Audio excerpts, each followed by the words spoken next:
Hello दोस्तों, स्वागत है आपका अपने चैनल पजल मेनिया विद अंकुर में। तो कल और परसों आईबीपीएस पीओ प्री का एग्ज़ाम है। तो जिन स्टूडेंट्स का आईबीपीएस पीओ प्री है, सबसे पहले उन सभी को all the best. IBPS PO pre के लिए कुछ ज़रूरी बातें हम सभी कर लेते हैं। देखो दोस्तों, तैयारी सभी स्टूडेंट्स करते हैं, प्रैक्टिस भी करते हैं, लेकिन प्री के एग्ज़ाम में खासकर पीओ के सबसे बड़ी चुनौती क्या होती है कि किसी क्वेश्चन में फंस ना जाए। क्योंकि जब हम किसी क्वेश्चन में फंस जाते हैं तो सिर्फ टाइम अकेले का लॉस नहीं होता है, डबल लॉस होता है। एक टाइम का, दूसरा अगर वो क्वेश्चन नहीं बना तो उस क्वेश्चन का। तो किसी भी स्टूडेंट के सामने अगर ऐसी सिचुएशन आती है कि किसी क्वेश्चन में वो फंस जाते हैं, तो पहले आप उस क्वेश्चन को देखिए कि वो क्वेश्चन कभी आपने पहले बनाया है कि नहीं बनाया है।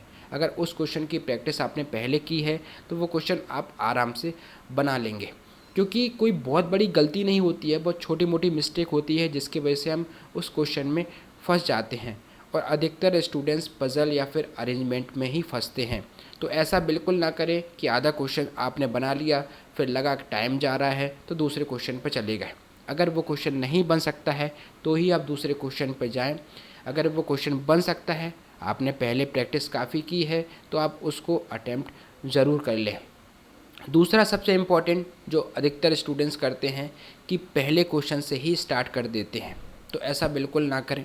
मान लीजिए इंग्लिश है, पैसेज आ गया तो बुकैप को पहले कर लीजिए, लेकिन क्लोज टेस्ट, रीअरेंजमेंट और पैसेज इनको लास्ट में अटेम्प्ट कीजिए।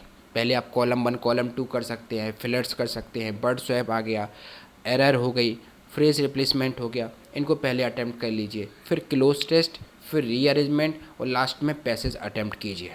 वहीं अगर रीजनिंग की बात करें तो रीजनिंग में जो आपके स्ट्रॉन्ग टॉपिक हैं उनसे शुरुआत कीजिए। इनइक्वालिटी हो गई, कोडिंग डिकोडिंग हो गया, ब्लड रिलेशन हो गया, डायरेक्शन हो गया, स्लॉग्स हो गए, मिसलेनियस हो गया। क्योंकि जब आप 10 से 15 क्वेश्चन बना लेंगे ना कम समय में, तो कॉन्फिडेंस लेवल भी बढ़ जाएगा। और जो सबसे बड़ी चुनौती रहती है किसी क्वेश्चन में फंसने की, उसके चांसेस भी लो हो जाते हैं। उसके बाद आप पज़ल और फिर अरेंजमेंट को अटैम्प्ट कीजिए। इसी तरह आपको क्वांट में करना है, नंबर सीरीज़ हो गया, क्वाड्रेटिक हो गई, अगर अप्रॉक्सीमेशन सिंप्लीफिकेशन के 5 क्वेश्चन आ गए तो उसको अटैम्प्ट कर लीजिए।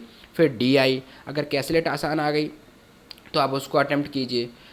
लास्ट में आप अर्थमेटिक को अटैम्प्ट कीजिए। मतलब कि स्टेप बाय स्टेप आपको एग्ज़ाम को अटैम्प्ट करना है। और एग्ज़ाम के टाइम पर कोई भी नया एक्सपेरिमेंट ना करें।